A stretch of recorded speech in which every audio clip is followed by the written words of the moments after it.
정확하게 얘기하면 이건 아니죠.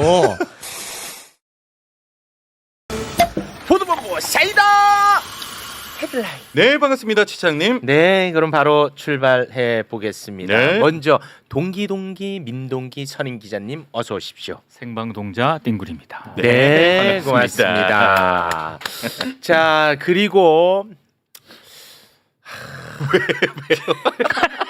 뭐 소개도 안 했는데. 진짜 한번 회초리 들 겁니다. 왜요? 이 거의 지금 네. 시사계 장돌배기거든요. 얼마 전에 뭐 라디오 하나 시작했다고 해서 우리가 얼마나 펌프질 많이 해줬습니까? BBS 거. 그러다가 갑자기 그만두더라고. 예, 예. 그래서 뭔가 그 보수를 다시 한번 재건하는데 인생을 바치겠거니 했는데 네. 이번에 그 오마이 TV에 새벽 방송 또 들어간대. 아, 그래요? 와, 이거 완전히 그냥 장사치입니다 지금. 신인규 장돌뱅이 박수로 맞이합니다. 예, 안녕하세요. 요즘 많이 부진한 신인규입니다.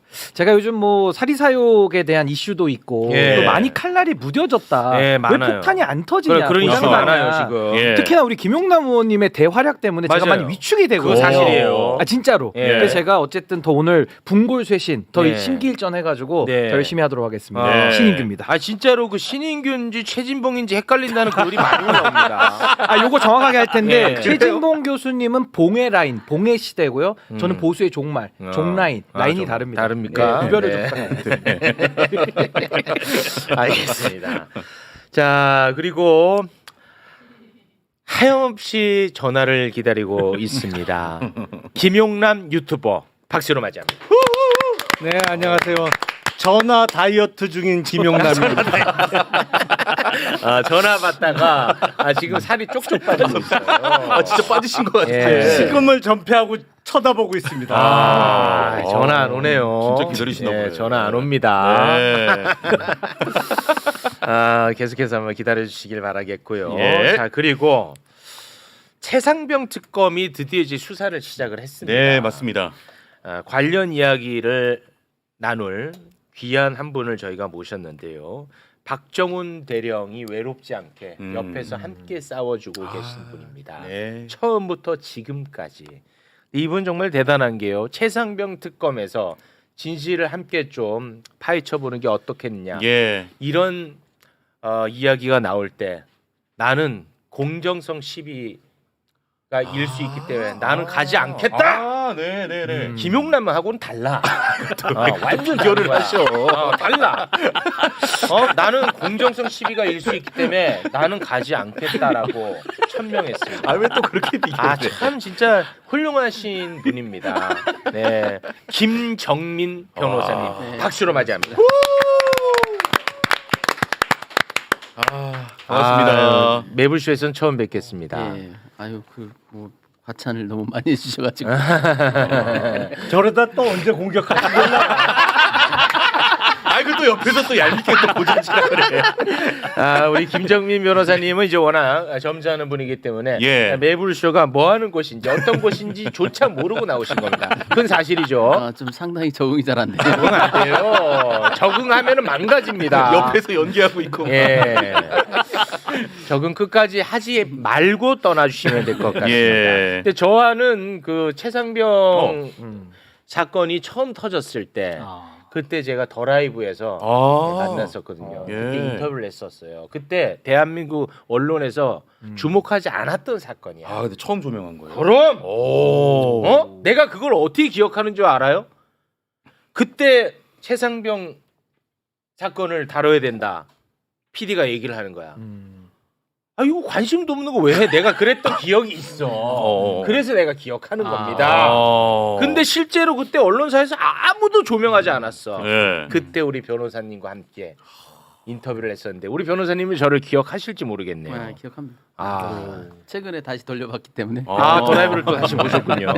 그때 사건이 많지 않은 관계로 아니 그때 그 좀 틀린 얘기가 좀 있던가요? 어떻던가요? 근데 다시 보니까 큰 줄기에서 큰 뭐 오류가 없고 놀라울 정도로 정확하다. 그 그렇습니까? 진단이나 뭐 당시에 추측했던 얘기들이. 네. 근데 이제 그 당시에는 대통령 얘기는 본격적으로 하진 않았지만 그게 좀 숨어 있는데 네. 대체적으로 정확했다. 네. 근데 참 돌이켜 보면 그 당시에 수없이 많은 의혹 제기들이 많았잖아요. 뭐 이 사건뿐만 아니라 지금 나오는 결과물들 봐요.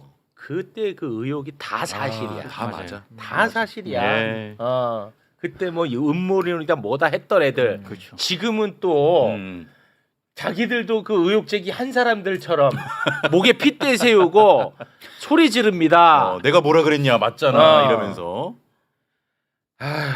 네, 뭐 그런 죄송합니다. 네. 갑자기 좀 짜증이 나서요. 네. 우리 그 최상병 특검이 이제 수사 막 시작을 했는데 여기에 우리 김정민 변호사도 합류해야 되는 거 아니냐라는 얘기가 나왔을 때 굉장히 선제적으로 나는 가지 않겠다. 공정성 시비가 있다라고 말씀을 하셨거든요. 예. 저는 그때 또 감동을 많이 받았는데 그때 상황을 잠깐 좀 말씀을 좀 해주시죠. 저는 생각도 안 했기 때문에 왜냐하면 이게 뭐 제가 고소 대리인인 셈인데 제가 고소하고 제가 수사한다는 게 좀 이상하잖아요. 그래서 저는 저를 특검으로 거론할 거라고는 상상도 못했어요. 네. 그래서 너무나 그냥 립 서비스겠지 아. 라는 정도로 생각. 너무나 당연한 얘기니까. 예. 제가 그걸 어떻게 갑니까? 아. 그러고 말았던 건데 의외로 그게 그러니까 이제 지나놓고 보니까 네. 너무나 당연한 건데 당연하지 않은 사람들이 많았던 거죠. 그렇게. 그런가요? 그게 좀 신선했다. 이런. 그렇습니까? 네. 그래서 저는 좀 의외인데라는 생각이 좀. 근데 들었어요. 저는 굉장히 무식하고 무지하게도 우리 변호사님이 합류하기를 바랐던 또 사람이거든요. 참 제가 무지하죠. 근데 이제 예. 저도 속 시원히 제가 밝히고 싶은 욕망이 왜 없겠습니까? 근데 옳은 길이라면 다른 사람도 똑같이 해줄 겁니다. 저는 그렇게 믿고 있어요. 제가 아니더라도 예, 울림이 누구라도. 있잖아. 예. 원래 이런 분이 진짜야. 예. 아주 어떻게 하면 공직자 갈까? 호시탐탐 노리고 그런 사람이랑 다르단 말이야. 이 찐이야, 찐. 나도 찐이야. 근데 솔직히 그 특검께서 여기저기 축하를 받는 두고 보자. 예, 제가 봤거든요. 그날 이제 특검보 문제 때문에 저를 부르셔서 예. 제가 특검 사무실에 가서 저도 오랜만에 뵙는 거에서 한 3년 됐나 실제로 본 거는 전화만 가끔 했는데 근데 그 앉아서 계속 여기저기서 축하를 받는데 네. 솔직히 좀 부럽더라고요. 그래서 야 사람의 욕심이라는 게 이런 거구나. 야, 이게 그러실 수 참 있죠. 감투라는 게 이렇게 놀랍구나. 그런 생각이 감투. 들더라고요. 그래서 방금 또- 그 얘기했을 때 김용남 전 의원님이 활짝 한쪽에서 아이고 그거는 이제 알았어. 아니 그 특검께서도 이명현 특검이 예, 제가 예. 이제 현직에서 잘 아는 분이라서 예. 네. 그 굉장히 카리스마도 있고 강단이 있는 분이었는데 막상 변호사 할 때는 왜 저렇게 좀 어떻게 보면 좀 초라하지 이런 느낌을 좀 받았어요. 그렇습니까? 그런데 막상 특검으로 딱 임명되니까 사람이 달라 보여요? 그때 이제 전성기 때 모습이 나오더라고요. 예전에 그 모습. 맞아요. 말수 예. 행동이 이 전성기 때가 나와요. 야, 사람이라는 게 변호사님 좀 위험해 보입니다. 안 돼. 순수한 비율적으로 가겠습니다. 약간 지금 위험해 보여. 우리 매부수랑 잘 맞으시는 거 잘 맞으시네. 욕망 바로 드러내네. 간당간당하실 것 같은데. 간당간당합니다. 아니 근데 우리 김정민 변호사님께서 지난 2년 동안 너무 애를 많이 그럼. 현장에 쓰셨는데 그럼요. 저는 굉장히 정말 대단하시다고 보는 게 그때가 정말 윤석열 정권의 피크거든요. 맞아. 이 권력으로 제일 그냥 무서울 때. 모든 일을 다 할 때인데 예. 그런 정치적인 사건에 들어와서 변호한다는 것도 굉장히 그건 어려운 일이에요. 변호사로서. 맞아요. 근데 그 결단을 하셨고 진짜. 네. 지금까지 이어오시는 거는 정말 네. 대단한 아니, 진짜 근데 박수 받아 마땅해. 그 겸 선포한 날은 잠깐 후회도 되더라고요. 왜냐하면 내가 뭘 했지? 어쩌다가 나는 이렇게 결국 잡으러 올 같은 분위기였거든요. 그렇죠. 그래서 뭐 내가 그걸 예상한 것도 아닌데 왜 일이 이렇게 가지? 하는 생각이 좀 그럼요. 들더라고요. 왜냐하면 예. 저도 젊었을 때 제가 학생운동에도 안 나갔던 사람이에요. 겁도 많고 욕망도 있어서 그런데 나이 들어서 이게 뭐 더 정확해졌다 그럴까? 실무를 하다 보니까 이게 그 안 맞는 구석이 있구나 이 사람들하고 나. 그래요? 네, 그래서 뭐 특별히 저항하거나 이런 게 아니고 그냥 내 일을 하고 있는데 저들은 나를 적으로 보는구나. 네네네. 그래서 수거 대상자가 결국 박정훈 대령도 수거 대상자 명단에 노상원 네. 수첩에 들어가 있거든요. 그리고 예. 그 이후에는 저였겠죠, 당연히. 당연하죠. 네, 그래서 야 이거 참 큰일 날 뻔했구나. 변호사님 실례지만 앞에 오자예요? 아니면 56자예요. 50대시죠? 주민번호가? 50, 네. 50대, 네, 그렇습니다. 50대. 예, 예. 그 50 넘어서 민주투사 되는 경우가 가끔 있어요. 두 분 만나셨네. 두 분 만나셨어. 보통은 이제 학생 운동하거든. 노년 운동을 안 해요. 노년 운동. 오민씨. 아니 그러니까 시절이 우리를 이렇게 만드는 아. 거야. 아, 50 넘어서 민주투사가 돼 있더라니까 어느 네. 날 보니까. 늦게 만난 운동이라 더 뜨겁게. 더 지금. 뜨거워졌습니다. 늦바람이 무서워요. 오늘. 네. 자, 그러면 바로 한번 좀 본론으로 들어가 보겠습니다. 예. 최상병 특검 드디어 이제 수사가 시작됐는데 첫 소환의 대상은 임성근 해병대 사단장이었습니다. 네. 최상병 사망의 직접적 원인과 관련이 있는 사람입니다. 네. 특검에 출석하기 전부터 그런데 우리 국민들을 너무너무 열받게 했습니다. 최상병을 사망케 한 사람으로 저는 인식하고 있는데 이런 사람이 특검이 부른 이유가 자신의 면담 요청에 응답한 것이라고 답을 해요. 와, 나 진짜 너무너무 화가 나던데 그 장면 짧게 보고 오겠습니다. 특검에서 본격적인 수사를 착수하자마자 저를 소환한 것은 제가 그간 줄기차게 공정성 확보를 위해서라도 면담을 해달라고 요청한 것과 관련된 것이라고 저는 생각합니다. 하나 질문할게요. 임성근 씨죠. 아직도 핸드폰 비밀번호는 기억 안 나세요? 네. 자,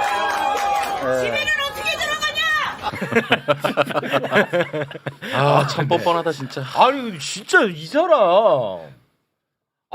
진짜 경악을 금치 못하게 예. 만듭니다. 보면 볼수록. 그러면 이번 특검이 임성근이를 불러가지고 어떤 조사를 했는지 이게 또 궁금하지 않습니까? 예. 봤더니 최상병 사망의 원인을 이 임성근이가 허위로 보고한 부분 네. 이 부분을 이번에 또 들여다봤다는 거예요. 참고로 임성근 사단장은 김계환 해병대 사령관에게 허위로 보고했다라는 의심을 받고 있거든요. 예. 관련해서 김계환 사령관이 검찰에서 진술한 게 있잖아요. 네. 김계환 사령관이 군 검찰에서 이렇게 진술했습니다. 임성근 사단장으로부터 주변 수색을 하다가 뚝이 무너져 물에 빠졌다고 보고를 받았다. 이거는 뻥이죠. 예. 뻥이죠. 요건 뻥이죠. 그렇습니다. 예. 네. 만약에 김계환 사령관의 진술이 맞다면 임성근이는 애초부터 그냥 거짓말로 네. 보고를 한 겁니다. 맞습니다. 그래서 지금 특검은 이 거짓말 보고 요게 이제 첫 시작으로 네. 윤석열 경로까지 간 것 아니겠느냐 이렇게 의심을 하고 있더라고요. 그렇죠. 예. 결국은 임성근이가 최상병을 무리하게 강물 속으로 집어넣게 했느냐 이게 핵심 아니겠습니까? 예. 미적구이죠. 그렇잖아요. 미적구이. 그래서 이것과 관련해서 이번 특검이 또 굉장히 열심히 조사를 하려고 했는데 임성근이가 여기에 대해서는 얘기를 하지 않는답니다. 묵비권을 행사하나 봐요. 와, 이게 진짜 나쁜 사람입니다. 아니 그러니까 그렇게 수사해달라고 난리를 치더니 그러니까 이거 얘기를 안 해. 막상 수사가 시작되니까 뭐 묵비권을 행사했다더라. 참 어이없는 일이고 저는 이 어이없죠. 허위 보고 문제를 어찌 보면 제가 처음에 문제 제기했었던 것 같아요. 왜냐하면 김계환 사령관의 3회 조서와 4회 조서에 그게 굉장히 자세히 나와 있거든요. 그래서 저는 그 조서를 읽으면서 군검찰은 왜 이거를 허위 보고를 입건을 안 했을까? 도저히 이해가 안 됐거든요. 왜냐하면 이게 뭐 중령 대령도 아니고 이성 삼성 간의 관계입니다. 해병대 사령관이 삼성이고 그렇습니다. 사단장은 소장이에요. 네, 투스타. 이성과 삼성이에요. 예. 예. 최고 지휘관들끼리에 있는 허위 보고라는 것은 있을 수 없죠. 매우 심각한 문제거든요. 예. 그래서 이제 제가 보니까 언론에 나온 걸로 보면 임성근 사단장은 보고 체계에 착오다라고 주장을 한 것 같아요. 맞습니다. 근데 김계환 사령관이 매우 그 부분을 치밀하게 조사를 해놨습니다. 자기는 분명히 구두 보고를 뚝이 무너졌다라고 들었어요. 예. 네. 그러면 이게 임성근 사단장이 보고를 잘못 받아서 이러는 거냐는 걸 확인해봤을 거 아닙니까? 오, 네네. 그래서 당시에 상황 보고 일지를 다 확인해요. 김계환 사령관. 김계환이 네. 네. 그래서 강물 안에 들어가 있다가 사고가 났다라고 다 보고가 제대로 됐거든요. 지휘계통의 그 공식 그 상황실 보고는 아무 문제가 없었어요. 예. 그런데 임성근 사단장으로부터는 구두로 그런 보고를 했으니 이건 뭔가 있다. 이렇게 해서 이 김기한 사령관이 두 번에 걸쳐서 조사를 4번 받는데요. 2번에 걸쳐서 심혈을 기울여서 그 부분을 진술해놨어요. 이건 어떻게 보면 김기한 사령관도 매우 못마땅하게 봤던 것 같아요. 예. 왜냐하면 그걸 뒤돌아서 이제 다시 그 시절로 돌아가서 보면 김기한 사령관을 보직을 박탈하려고 했어요. 그런데 결국 대통령을 등에 업고 역으로 치고 들어온 거거든요. 그렇습니다. 그러니까 군 지휘관으로서는 매우 난감했겠죠. 아니 난감한 정도가 아니라 예. 매우 이거는 반역에 가까운 거예요. 군 조직 문화에서는 지휘계통을 무시하고 상급 지휘관으로 바로 올라가서 읍소해서 그 중간 지휘관을 바보 만드는 거. 예. 이건 군에서는 금기시되는 아주 위험한 행동이거든요. 그러니까 김기한 사령관 입장에서도 그 동원된 최고 권력이 대통령이라서 직접 저항은 못했지만 네. 상당히 그 점에 대해서 불쾌하게 생각했던 그러니까. 것 같다. 네. 그러니까 이렇게 심혈을 기울여서 임성근 사단장의 허위 보고에 대해서 2번이나 열심히 이렇게 진술을 예. 자세히 해놨다. 그러니까 이 진실을 김기현은 다 알고 있었던 거야. 그러니까 박정훈 대령의 조사에 대해서 매우 신뢰하고 칭찬한 거야. 네. 근데 갑자기 뭐 이종섭 청와대 대통령실에서 이게 막 들어와 버리니까 김기현이가 그때부터는 본인이 야 이게 내가 어떻게 처신을 해야 될지 몰랐던 것 같아요. 근데 그 부분이 굉장히 위중했던 게 뭐냐면 그 보고가 그대로 이종석 국방장한테 갔고요. 이종석 국방장관도 대통령에게 그렇게 보고를 한 겁니다. 어떤 식으로요? 뚝이 무너졌다. 뚝이 무너졌다. 그럼 이건 천재지변 아닙니까? 예. 그러니까는 나중에 7월 31일 날 경로했을 때 베이스는 뭐냐면 뚝이 무너진 사건이야. 근데 사단장을 처벌한데 대통령도 의문을 제기할 만하긴 해요. 야, 그러면- 왜냐하면 후속 보고는 없고 이종섭은 이제 후속 보고를 받았단 말이에요. 예. 뚝이 무너진 게 아니라 물속에 들어가서 작업하다 이런 일이 벌어졌답니다. 아하. 죄송합니다. 물속 그럼 어디까지 들어간 거야?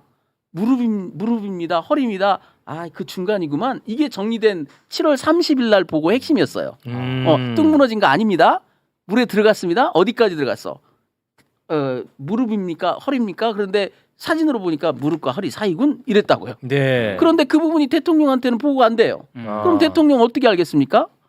그 핵심적인 보고도 없이 사단장 이첩한다는 말만 들으니까 아니 분명히 뚝이 무너졌다는데 천재지변인데 사단장이 뚝을 관리하는 사람도 아니고 어쩌라는 거야. 이런 일로 사단장을 처벌하면 이 말이 나옴직도 하다. 그러니까 임성근이가 이 씨앗을 뿌렸다는 게 과장이 아니네. 아니 근데 그거는 네네. 설사 뚝이 무너졌더라도 군에서 일어난 사망 사건은 그 경찰에서 수사하도록 되어 있잖아요. 그렇습니다. 네. 그러니까 당연히 경찰 이첩은 당연한 거예요. 거기서 그렇습니다. 윤석열이 야 보내지 마. 이걸 막으면 안 되는 건데 개념 없이 군 거는 그렇죠. 그러니까요. 당연히 네, 그것도 네. 사실은 그러니까 되는 그거는 거고. 뭐 당연한 거고. 네, 당연한 그런 권한을 거고. 갖고 있는 사람은 아무도 없으니까. 그렇죠. 네. 그러니까 이 정말 그 불행의 씨앗 그게 2번 뿌려진 셈이다. 한 번은 뭐냐면 예. 강물 속에 들어가는 씨앗도 임성근이 뿌린 것 같고요. 그 다음에 대통령의 경로 씨앗도 임성근의 허위 보고 때문 아닌가. 저는 그렇게 봤어요. 기록 전체를 보면서. 예. 그래서 저는 임성근 사단장의 과실치사만 가지고는 엄한 처벌을 하기가 참 어려운 게 우리 판례나 기존의 관행이었습니다.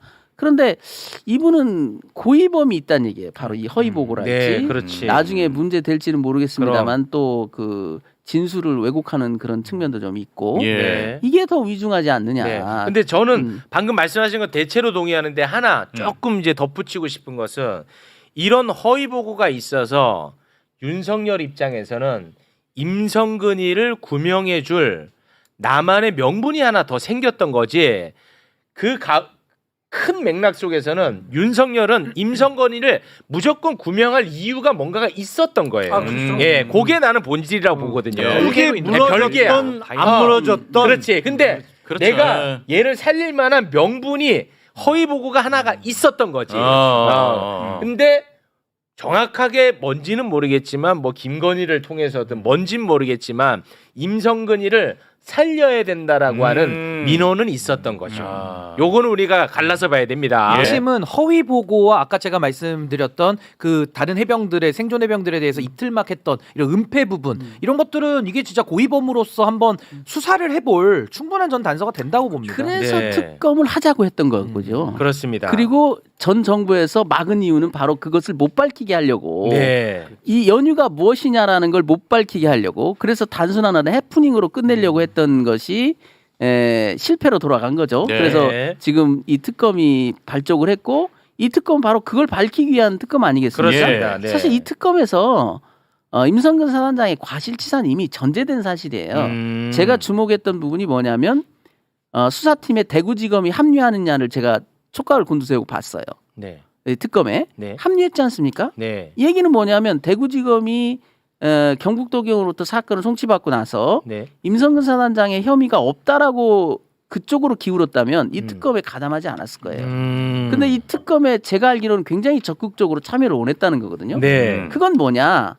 제가 볼 때는 검찰 단계에서도 압력이 있었지 않느냐. 네. 기소를 하려고 했는데 뭔가 외압을 받던 거 그렇지. 아니냐. 네. 그러니까 그 문제를 자기들이 자기 손해로 해결하고 싶어서 네. 합류를 원했던 거 아니냐. 그렇습니다. 그렇게 네. 저는 봐요. 그래서 대구지검이 합류하는 순간 기소는 불가피할 거다라고 네. 저는 봅니다. 이 가운데는 뭐 주진우 의원 자유롭지 못하고요. 예. 임종득 의원 그럼요. 자유롭지 못하고요. 네. 등등등 많습니다. 네. 그 점을 우리가 꼭 머릿속에 담아두면서 최상병 특검과 관련해서는 이 정도로 마무리를 짓도록 하겠습니다. 네. 내란 특검이 지금 핵심적으로 들여다보는 게 크게 두 파트예요. 뭐야 두 파트 너 한번 테스트 해봐야겠다. 내란 형이 특검이. 깔끔하게 정리해줘. 아 얘기해봐 두 개 보는데 야 너 지금 집중 안 하니까 내가 아니야 진짜 열심히 듣고 있어. 형처럼 깔끔하게 정리할 자신이 없어. 내란 특검이 핵심적으로 보는 게 딱 두 가지야. 네. 첫째 저거 적겠습니다. 외환 유치 관련. 외환 유치죠. 예. 그리고 국무회의 관련. 국무회의. 이 두 가지를 아주 집중적으로 보고 있거든요. 네. 근데 외환 유치와 관련해 가지고는 저희가 이제 많이 다뤘죠. 드론을 북에 보냈어. 네. 북 자극하려고. 근데 북이 북풍유도. 자극 받았어. 음. 그러니까 윤석열이가 박수 치면서 기뻐했다. 아. 됐지. 네. 그리고 윤석열 지시로 북에다가 드론을 보냈다라고 하는 녹취까지 확보를 하고 있다는 거예요. 네. 특검이. 그 이유, 야, 또 엄청난 보도가 나왔습니다. 이 드론을 보냈다고 하는 그 시기와 비슷한 시기에 드론 2대를 분실했다는 거야. 이게 진짜 우스꽝스러운 보도입니다. 드론 2대를 분실했었대. 네. 그리고 드론을 보낸 날 김용현 국방부 장관이 드론사에 네. 경력금을 지급했다는 거야. 그러니까 이게 딱딱딱 또닥또닥 다 맞아떨어져요. 맞죠? 그렇습니다. 국방부가요 지난달에 이 조사를 했고요 보고서를 작성을 했거든요. 근데 이 보고서에 어떤 내용이 있느냐? 지난해 10월 15일 그리고 12월 19일에 소형 정찰 드론 기체 2대를 잃어버려서 찾지를 못했다. 그런데 그 사유가 원인 미상이다. 이렇게 이제 보고서에 적었어요. 네. 근데 이 시기가 그 평양에 무인기를 우리 군이 보냈다는 그 시기랑 묘하게 겹쳐지는데 그렇죠. 이게 지금 총 8대가 분실을 했다라고 하는데 이 분실을 하면은요. 사유를 정확하게 적습니다. 네. 그래서 8대 중에 6대는 어디에서 분실이 됐고 뭐 때문에 뭐 이렇게 분실이 됐다라고 정확하게 적혀 있는데 네. 유독 10월 15일하고 12월 19일 잃어버린 그 드론 있지 않습니까? 네. 그거는 원인 미상으로 적혀 있다라고 합니다. 아, 야. 드론 잃어버리기가 진짜 어려워. 진짜 어렵다니까. 말도 안 되는 소리. 핵폭탄 분실할래? 그게 진짜 어려운 일이야. 그러니까 이게 그냥 딱딱 맞아떨어져. 그렇습니다. 이거는 외환 유치와 관련돼서 너무나 기가 막힌 정황들이 많이 나오고 있어요. 네. 그렇죠. 이건 최소한 뭐 일반 이적죄? 요거는 똑 떨어지는 거잖아요. 그렇죠. 그러니까 외환유치죄라고 하면 우리 형법에 이제 적과의 공모, 그러니까 통모가 있어야 통모가 되기 있어야 돼. 때문에 아, 그게 이게 이제 아쉬워. 입증은 상당히 좀 어렵겠죠. 그렇지만 네. 일반 이적죄 같은 경우는 우리 군시설에 피해를 줄 그 요건만 충족돼도 이 무기로 처벌이 무기야? 되거든요. 오. 그러니까 꽤 형량이 높습니다. 그러니까 저는 이적죄로도 이거 충분히 검토가 가능한 것이고, 네. 전 이게 정말 끔찍한 게 뭐냐면요. 내란죄를 통해서도 결국에는 이 정권을 이제 영구 집권하려고 했던 건데 그 수단 자체를 전쟁까지도 일으켜도 감수하겠다라는 그 의도성이 너무 끔찍한 거예요. 네. 그래서 저는 정말 노상원 수첩에 나오는 그 이름을 봐도 우리가 끔찍하지만 이 드론을 봐도 이 끔찍성에 대해서는 이거는 정말 진짜 있을 수 너무 없는 위험했죠. 일을 역사에 남을 만한 예. 일이야. 네. 경력음은요 너무 똑 떨어져요. 아 그래요? 그러니까 왜냐하면 어. 김용현이 드론 작전 사령부한테 경력음을 지급한 날짜가 2024년 10월 8일입니다. 작년 10월 8일. 네. 근데 왜 그런 보도 나왔잖아요. 북한이 막 노발대발했을 때 네네. 손뼉 치고 박수 쳤다고. 네네네. 그 10월 8일이 북한 국방성이 발표한 무인기 침투 날짜거든요. 예. 그러니까 북한 국방성에서 야 이 남조선 하고 막 난리칠 때 난리칠 때 그날 경력금을 지급을 한 거예요. 박수 치고 김용현이. 경력금 준 거야? 그렇죠. 와. 똑 떨어진 드론사에. 거예요, 이거는. 야, 용어가 조금 헷갈릴 수가 있는데 네. 이제 드론과 무인기인데 보통 큰 거는 우리가 무인기라고 불러요. 그래. 사람이 둘 다 타고 있지는 않지만 그래서 보통 150kg이 넘어가면 무인기, 그 이하는 드론으로 분류를 하는데 이제 북한에 보냈던 건 무인기죠. 그러니까 네. 꽤 큰 거예요. 큰 거, 소리가 큰 거. 네, 네. 큰 건데 제가 들은 얘기에 의하면 어. 작년 연말에 윤석열 정부 당시 김용현 국방부 장관이 드론과 무인기를 해외에서 대규모로 수입하려고 하는 계획을 세웁니다. 그래서 국방부 장관까지는 오케이가 났어요. 네. 그래서 그게 이제 비상계엄으로 이제 친위 쿠데타가 실패만 안 했으면 네. 아마 올해 연초쯤 구입을 했을 거예요. 그런데 그게 비상계엄 12월 3일 날 일으켰다가 실패하고 나서는 제대로 이행이 안 됐는데 이게 일회성으로 생각을 안 했던 것 같아. 이 사람들이. 그러니까 북한이 전쟁 일으킬 때까지 보낼 생각이었나 보네. 그러니까 이게 그 무인기가 왜 북한에 떨어졌잖아요. 네, 그렇습니다. 근데 보통 그 분야에 있어서 뭐 미국도 그렇지만 제일 발달한 나라 중에 하나가 이스라엘이에요. 예. 드론하고 무인기에 있어서. 근데 이스라엘 쪽에서 대규모로 수입하는 계획을 세웠던 것으로 제가 들었어요. 와. 또 이제 두 번째 부분 국무회의 관련한 부분. 네. 야, 근데 한덕수는 큰일 났어. 이제 끝났어, 아니 내가 진짜 볼 이 말년이 이렇게 꼬이나? 진짜 끝났어. 과거 한덕수의 발언이 특검 조사로 다 진실이 드러나고 있어요. 네. 한덕수는 계엄 관련 문건 자신은 받은 기억 없고 나중에 봤더니 뒷주머니 있었다. 이 굉장히 우스꽝스러운 네, 얘기를 네, 네. 했었단 말이야. 네. 그 우스꽝스러운 이야기 다시 한번 좀 듣고 오겠습니다. 비상계엄 선포문입니다. 보신 적은 있으십니까? 네, 이거를 저 비상계엄이 선포되는 당시에는 제가 전혀 인지를 하지 못했고요. 예. 그 비상계엄 그 국무회의, 해제 국무회의를 마치고 네. 그리고 사무실로 출근을 해서 예. 제 그 양복 뒷주머니에 있는 것을 알았습니다. 저때까지는 혼자서 와 내가 애드립 너무 좋아. 한덕수 확실히 내가 똑똑해 그랬겠지. 네네네. 근데 이번 특검 조사로 완전히 거짓말이 다 드러나 버렸어요. 그 대통령 접견실 쪽 CCTV 내란 당일 그 국무회의가 있었다는 네. 그 CCTV를 확보를 했거든요. 근데 그 CCTV에 어떤 장면이 찍혔느냐? 한덕수가 그날 윤석열하고 그 따로 만났어요. 미리 와 있었거든요. 집무실에서 따로 만났어. 그렇죠. 네네. 그런데 따로 만났는데 그 이후에 윤석열을 만난 이후에 여러 장이 묶여 있는 문건 있지 않습니까? 네. 그거 두부를 뜩 들고 집물에서 나오는 게 CCTV에 찍힌 거예요. 와 어떡하냐 진짜. 뒷주머니가 아니라 본인이 들고 이렇게 나오는 게 찍혔어요. 계엄의 밤이야. 윤석열이 만나고 나오는데 이 문건 이렇게 들고 나왔다니까. 서로 사랑해야 합니다. 이렇게.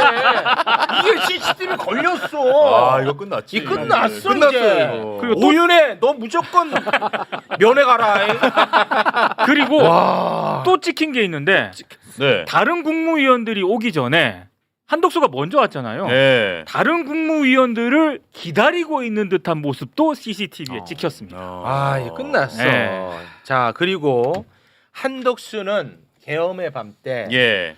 계엄 반대했고 윤석열이 계엄 못하게 만류했다. 이렇게 이야기를 해왔습니다. 그 이야기를 했던 과거의 영상 다시 한번 보겠습니다.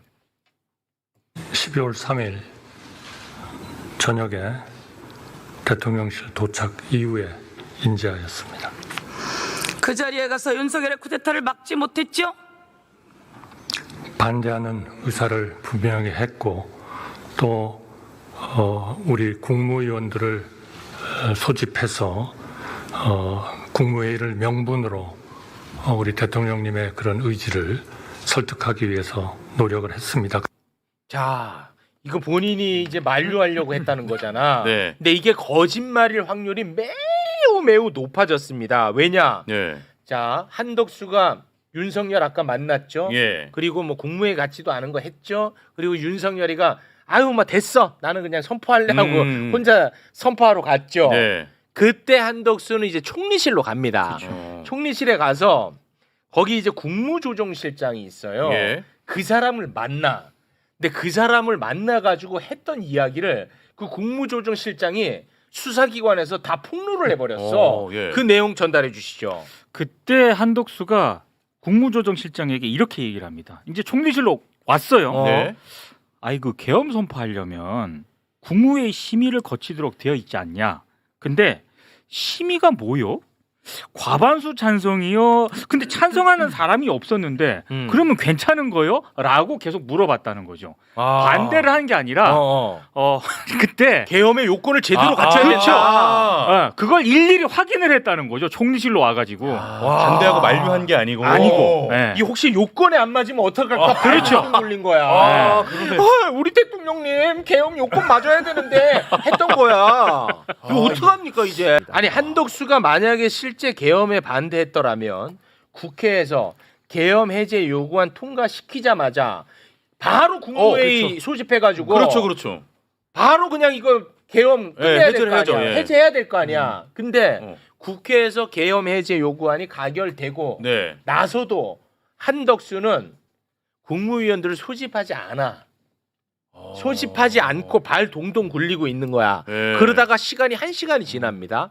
1시간 지나서 정진석 비서실장으로부터 전화를 받습니다. 네. 아이고 할배요. 빨리 그 국무위원 소집하소. 해가지고 1시간 지나서야 그때 국무위원들을 소집합니다. 근데 그 1시간 동안 또 이 아까 국무조정실장의 검찰 진술에 따르면 한덕수가 그걸 또 계속 물어봤대요. 국회에서 가결이 됐는데 바로 해야 돼? 어떻게 해야 돼? 막 계속 이걸 물어봤다는 거예요. 그러다가 정진석의 전화를 받고 이제 국무회의를 다시 소집을 한 거죠. 이거 뭐 공모 세력으로 봐야죠. 네. 이제 진짜 큰일 났어. 근데 대선 나온 거야, 대선. 한덕수가 제일 위험합니다. 지금 나오는 걸로 봤을 때는. 국무위원 중에는 책임이 제일 크다고 볼 수밖에 없죠. 그렇습니다. 다른 국무위원보다 무엇보다도 총리니까 그렇죠. 제일 책임이 크죠. 네. 근데 저는 김건희 특검도 이제 어제부터 수사가 시작이 됐거든요. 근데 제가 이제 제일 관심 많은 게 삼부토건 주가 조작 삼부토건. 의혹이잖아요. 네. 와, 근데 김건희 특검도 너무 감사한 게 16가지 혐의 중에 삼부토건 주가 조작 의혹을 제 1순위로 생각을 하고 있어. 네. 아, 저랑 이 호흡이 잘 맞아요. 이 생각이 나랑 같더라고. 삼부토건 관련해 가지고 압수수색했죠. 첫 강제 수사를 삼부토건을 대상으로 진행을 했습니다. 그래서 일단 뭐 다들 아시겠지만 삼부토건 같은 경우에는 우크라이나 재정 사업의 핵심적인 역할을 할 것이다. 이런 기대감이 커지면서 원래 주가가 1,000원대였는데 갑자기 이제 5,000원대까지 치솟지 않았습니까? 네. 이때 김건희가 개입을 했는지를 아마 중점적으로 수사를 확대할 것으로 보입니다. 네. 이거 진짜 큰데 사실은 근데 우리 검사님 입장에서 수사하기는 좀 까다롭긴 하죠. 사실은 모든 수사는 범행이 이루어진 직후가 가장 좋은 타이밍이에요. 그렇죠. 큰일 났네. 근데 이미 그 거의 1년이 흘렀잖아요. 지금 이게 작년 여름 때 작년 봄에 일어난 일이니까 1년이 지났지. 그러니까 그 사이에 더군다나 삼부토건 사무실 압수수색을 했는데 네. 3일 전에 여기 삼부토건이 이사를 했대요. 사무실. 그러니까 이사하면서 웬만한 거 다 버리고 뭐 다 치웠을 거 아니야. 그러니까 타이밍을 놓치면 수사가 훨씬 힘들어지는 거는 사실인데 다만 돈의 흔적은 남아 있죠. 남을까? 아니 왜냐하면 주식 계좌는 어차피 네. 예탁결제원 통해서 이렇게 그렇죠. 주식 거래가 이루어질 수밖에 없기 때문에 네. 그 흔적은 남아 있죠. 네. 그러니까 그걸 찾아가야 되는데 보통 주가 조작을 하는 사람들은 자기 명의의 안 계좌보다는 하죠. 차명 계좌를 주로 이용하기 때문에 네. 그 차명 계좌의 실제 주인을 찾는 작업이 있어야 되는 거죠. 네. 근데 근데 세탁을 많이 해도 찾을 수는 있어요. 찾는 경우가 있고 못 찾는 경우도 있어요. 사실은. 그러니까 그 왜 노숙하는 분들한테 뭐 돈 네. 좀 주고 통장 받잖아요. 하는 경우가 있거든요. 네. 그러면 훨씬 까다로워지죠. 그러니까 그건 추적하기가. 내가 이거 노숙하는 척 해가지고 내 통장 이렇게 빌려주고 내가 슈키 가면 진작에 빌려줬어야지 그러면. 내 김건희한테 빌려줬으면 아니 이재명 대통령은 국무회의 최근에 굉장히 이슈 많이 됐잖아요. 막 김밥 먹고 하고 네. 엄청나게 길게 하고 거기서 이진숙도 혼내고 막 많은 화제를 낳고 있는데 네. 참고로 윤석열 정부의 국무회의는 평균 30분 했습니다. 예, 짧게는 12분 만에 끝나는 적도 있어요. 12분. 아니 그럼 왜 모였어? 왔다 갔다 시간 뺏기고 왜 모였던 거예요? 아무것도 안 했다고 봐야죠. 아무것도 안 한 거지. 네, 그냥 안 했다고 봐야 돼. 아예 아무것도 하지 않은 겁니다. 참고로 말씀드리면. 그러나 이재명 대통령은 이 국무회의를 국정 운영의 핵심 플랫폼으로 삼기로 마음을 먹었어요. 예. 원래 이제 그 국무회의는 각 부 장관들 거기 참석해가지고 그렇죠. 함께 이제 국무회의를 하지 않습니까? 그렇죠. 의견도 듣고 보고도 받고 의결도 하고 하는데 네. 이제는 그 각 부에 예를 들어서 법무부에도 외청이 있어. 법무부 외청 어디야? 검찰청 자식아. 야, 또 자고 있네 이거. 그런 이제 외청들의 네. 수장들도 불러가지고 외청들까지도 내가 보고받고 내가 다 한번 들여다보겠다. 뭐 살림청, 뭐 그렇지. 경찰청 기상청, 이런데. 경찰청, 검찰청 이거 다 챙기겠다는 거예요. 그죠? 그렇습니다. 와. 그러니까 19개 부처뿐만 아니라 그 외청이 한 20곳 정도 되거든요. 네. 이 수장들을 직접 불러서 현안을 챙기겠다는 건데 대표적으로 지금 이제 곧 장마, 지금 이제 폭염 네. 이런 대책들 같은 경우에는 바로 해당되는 청이 소방청, 기상청, 산림청이거든요. 네. 대면 보고하면서 대통령이 직접 챙기겠다 이런 입장을 밝혔고 그리고 재밌는 게 이렇게 되면 검찰청, 경찰청 그리고 해양경찰청 요 청장들도 와서 이제 대면 보고해야 되거든요. 그렇습니다. 근데 이제 검찰 개혁이라든가 검경 수사권 조정 이런 것들이 있잖아요. 네. 그러면 그 청장들이 와서 대통령한테 보고를 하면 대통령이 또 거기 코멘트하지 않겠습니까? 그렇습니다. 야, 그 장면도 상당히 좀 재미있을 것 같습니다. 네. 야, 그 일일이 다 챙긴다는 거야. 그러니까 이제 장관들한테 물어보면 장관도 막 어디 밑에 확인하고 이런 것들이 있으니까. 그렇죠. 그냥 그 자리에서 바로. 예, 그래서 장관들도 그 일일이 다 열심히 안 하는 애들은 모를 거 아니야. 그렇죠. 그러니까 대충 애드립으로 보고하는 경우가 있거든. 그러면 이게 보고가 잘못되면은 정책이 이거 잘못되거든요. 그렇죠. 그거를 대단하시다. 방지하겠다. 내가 다 보겠다. 네. 난 그냥 잠 안 자면 되지 않느냐. 이런 입장 표명이에요. 또 외청뿐만 아니라 공공기관까지 예를 들어 LH 같은 거 있지. 예. 요런 데도 직접 다 불러가지고 보고를 받는데 첫 번째 타겟이 LH야. LH. 그러니까 이제 대장동 전문가잖아. 이재명 대통령이 대장동 전문가란 말이야. 네. 그래서 왜 LH를 첫 번째 타겟으로 삼았냐? 이재명 대통령이 아주 못마땅하게 평소에 생각하고 있었던 게 있어요. 뭐냐면 LH가 택지를 다 조성을 해놔. 네. 그런 다음에 이거를 민간 개발업자한테 다시 파는 거. 그렇죠. 이거는 잘못됐다라고 평소에 항상 생각을 하고 있었던 거야. 그래서 이런 부분을 직접 손보겠다. 와, 진짜 이거는 이건 세상 바뀝니다. 이렇게 되면. 대단하시다 그러니까 진짜. 지금 이제 국무위원들하고 각 외청들, 그다음에 공공기관장들 윤석열 정부 때 굉장히 편하게 일을 했던 것 같아요. 그렇습니다. 이제 앞으로 이제 업무 보고하려면 엄청나게 겁니다. 준비를 해야 됩니다. 그렇습니다. 아니 내가 사실은 지난주에 지금 그 대통령실에 있는 모 비서관을 잠깐 저녁에 만났는데 그 어떻게 지내냐고 물어봤더니 정말 불쌍하게 살고 있더라고. 아유, 진짜 그렇구나. 그 출퇴근하는데 시간 걸리니까 일단 기본적으로 일주일 중에 5일 이상은 사무실에서 자요. 아유. 간이 침대 갖다 놓고 그리고 하루나 많으면 이틀 정도는 집에 가서 자는데 토요일 날은 정말 하루 종일 잠만 잔대. 잠이 부족해갖고. 근데 아니 그 몸 상하려고 왜 그러냐? 그래도 집에 가서 자야지. 근데 과제가 수시로 떨어지니까 집에 갈 수가 없다는 거야. 근데 그 과제가 뭐 예를 들어서 자기가 속한 수석이나 비서실장을 통해서 내려오는 과제가 아니고 직접 전화해서 직접 전화해갖고 뭐 이거 해갖고 하라고 그러니까 집에를 못 가는 거예요. 집에를 못 가. 엄청 불쌍하게 살고 있더라고요. 보니까. 이런 상사 만나면 죽는 거야. 야 금융감독원장 들어오라 그래. 네 김용남입니다. 그렇게 되면 침대 하나 사줘요. 간이 침대. 진짜 어마어마합니다. 그러니까 지금 세상이 바뀌는 네, 거야. 그래서 그렇죠. 대단하신 그 덕분에 거죠. 예. 오늘 이재명 대통령이 이제 취임 30일을 맞아서 기자회견을 가졌거든요. 맞아요.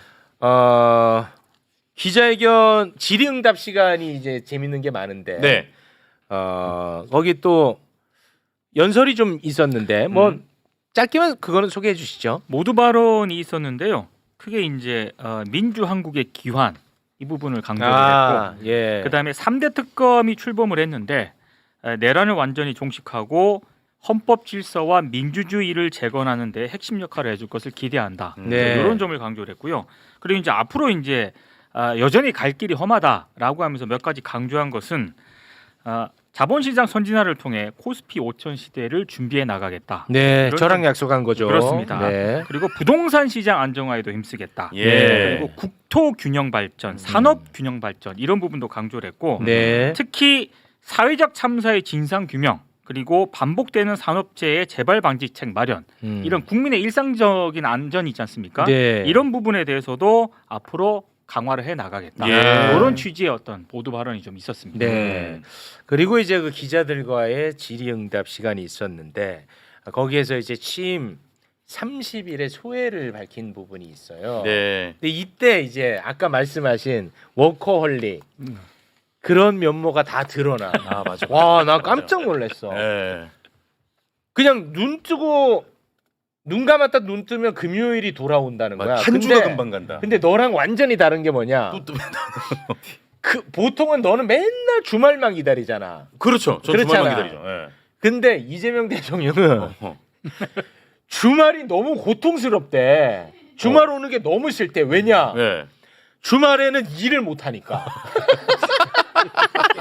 근데 주말에도 일을 하고 싶긴 한데 내가 주말에 일을 하면 나의 딸린 사람들이 몇백 명씩 움직여야 되니까 네. 눈치가 보여서 그렇죠. 내가 그냥 관저에 박혀가지고 일하는 게 너무 고통스럽대. 와, 이건 진짜 워커홀릭입니다. 대단하신 거예요, 이거는. 그 덕분에 우리 국민들은 편하고 좋죠. 예. 근데 저 자, 되게 웃겼던 게 네. 그 얘기를 하면서 또 4.5일째 질문을 받거든요. 그 4.5일째에 대해서는 또 본인이 그렇게 쉬지를 않으면서 그러니까. 예, 그걸 또 강조를 예, 하시더라고요. 그거는 약간 좀 참모들은 짜증 많이 냈을 겁니다. 맞잖아. 4.5일째 여러분 쉬어야 일도 열심히 할 수 있죠. 그렇게 노동의 효율을 높이기 위해서는 많이 쉬어야 됩니다, 국민들. 예. 그런 얘기 하는데 그 앞에 참모들 다 앉아 있어. 그 면이 서겠어. 머리 헝클어져 있고 살 빠지고. 면이 서겠냐고. 그러면서 일주일에 6일씩 사무실에 자게 만드냐 뭐 그렇게 속으로는. 네. 자, 일단은 그 장면 영상으로 짧게 보겠습니다. 사실 30일 어떻게 지나가는지 잘 모르겠습니다. 요즘은 우리가 보통 하루하루가 빨리 지나간다 이렇게 말하는데 저는 일주일 단위로 그 시간이 지나가는 것 같아요. 또 금요일인가? 아니, 금요일에 제가 마음이 쓰이는 이유는 토요일, 일요일은 되게 공간에 갇히기 때문에 그렇습니다. 예. 제가 움직이면 뭐 이 한두 명이 움직이는 게 아니더라고요. 어쩌면 100명 이상 아니면 몇백 명이 비상 대기를 하고 그러더라고요. 눈치가 많이 보여서 주말에는 제가 웬만하면 공간에서 일을 하는 편인데 제 주변 참모들이 우리 나이 드신 죄송합니다. 우리 위성락 대사께서 막 코피를 쏟고 다른 사람들 뭐 살이 빠져서 얼굴이 뭐 헬쓱해지고 이런 걸 보니까 좀 미안하긴 한데 그러나 제가 가진 생각은 우리 공직자들이 코피 흘리고 피곤해서 힘들어하고 이런 것들만큼 곱하기 5,117만 배의 효과가 있다라는 생각으로 우리 참모들에게도 좀 잘 견뎌주라고 부탁하고 있는 중입니다. 난 이거 보자마자 바로 떠올랐던 게 나는 윤석열, 김건희였어요. 그 사람들은 첫째 일도 안 했잖아요. 예. 일도 안 하는 사람들이 개인 일로 밖에 나간다고 해가지고 비상대기 다 시켜놓고 갑자기 취소하고 그랬다는 거 얼마 전에 나왔었잖아. 네. 와, 그게 생각나갖고 너무 화가 나더라고. 일을 하겠다는데도 그게 눈치 보여서 공간에서 혼자서 진물을 본다는 거 아닙니까? 근데 저렇게 일을 하고 싶어하는 사람을 안 뽑고 그렇게 일하기 싫어하는 윤석열을 뽑았었어. 그렇지. 굉장히 훌륭하고 바람직한 모습을 보여주고 계신데 개인적으로 네. 직속 상사로는 모시고 싶지 않아요. 아, 근데 나라가 좋아지잖아요. 나라는 좋아집니다. 공익적 가치가 올라갑니다. 참모들 그 카메라 이렇게 잡히는 부분들이 몇 부분 있었는데 썩어 있습니다. 썩어 있어요. 실제입니다. 그 정도만 좀. 네, 실제입니다. 대통령이 한 말씀 하시겠죠. 저런 상사 스타일은 멀리서 바라볼 때 훌륭한 거 그렇습니다. 네. 아무튼 뭐 참모들은 알아서들 해결하시기 바라겠습니다. 우리 국민은 뭐 좋은 됐으니까. 예. 대통령이 맨날 솔루션 주시잖아요. 네. 5,200만 가치가 있는 시간이라면서 네. 네, 행복을 느끼도록. 근데 그러면서 그때도 이렇게 얘기했잖아. 아니 그 일하는 건 좋지만 몸 챙기는 게 더 중요합니다. 쉬셔야 됩니다. 라고 그때 공개적으로 이야기했거든. 네. 근데 그러려면 쉴 시간을 줘야지. 네, 뭐 그건 시간을 안 주면서 같이 쉬어가면서 알아서 하시고. 그건 알아서 하시기 바랍니다. 국민이 뭐 그것까지 신경 쓸 여력 없습니다. 검찰 인사와 관련해서 걱정하시는 분들 많았잖아요. 많죠. 네, 걱정한 거였어. 걱정. 근데 관련해서 이재명 대통령이 명확한 입장을 냈거든요. 예. 아, 이게 정말 얼마나 시의적절했는지 맞아요. 너무 개인적으로 반가웠습니다. 네. 그 장면 영상으로 보겠습니다. 최근 검찰 인사 관련돼서 이런저런 지적들이 있는데 공직자들은 또 이런 게 있습니다. 지휘자, 인사권자에 따라서 움직이게 돼 있어요. 부정부패를 저지르지 않는 기본적 소양만 있으면 결국 지휘자가 지휘하는 방향으로 움직이게 돼 있습니다. 그래서 다 골라낼 수도 없고 또 다 골라내서 한쪽만 쓰면 결국 끝없는 전쟁이 벌어집니다. 그래서 할 수 있다면 최대한 고쳐서 써야죠. 잘못된 게 있다면. 담당하는 주요 인사가 과거에 누구와 가까웠느냐, 그 가까웠고 아는 사람이고 뭐 인연 있는 사람을 다 골라내면 남는 게 거의 없을 것 같아요.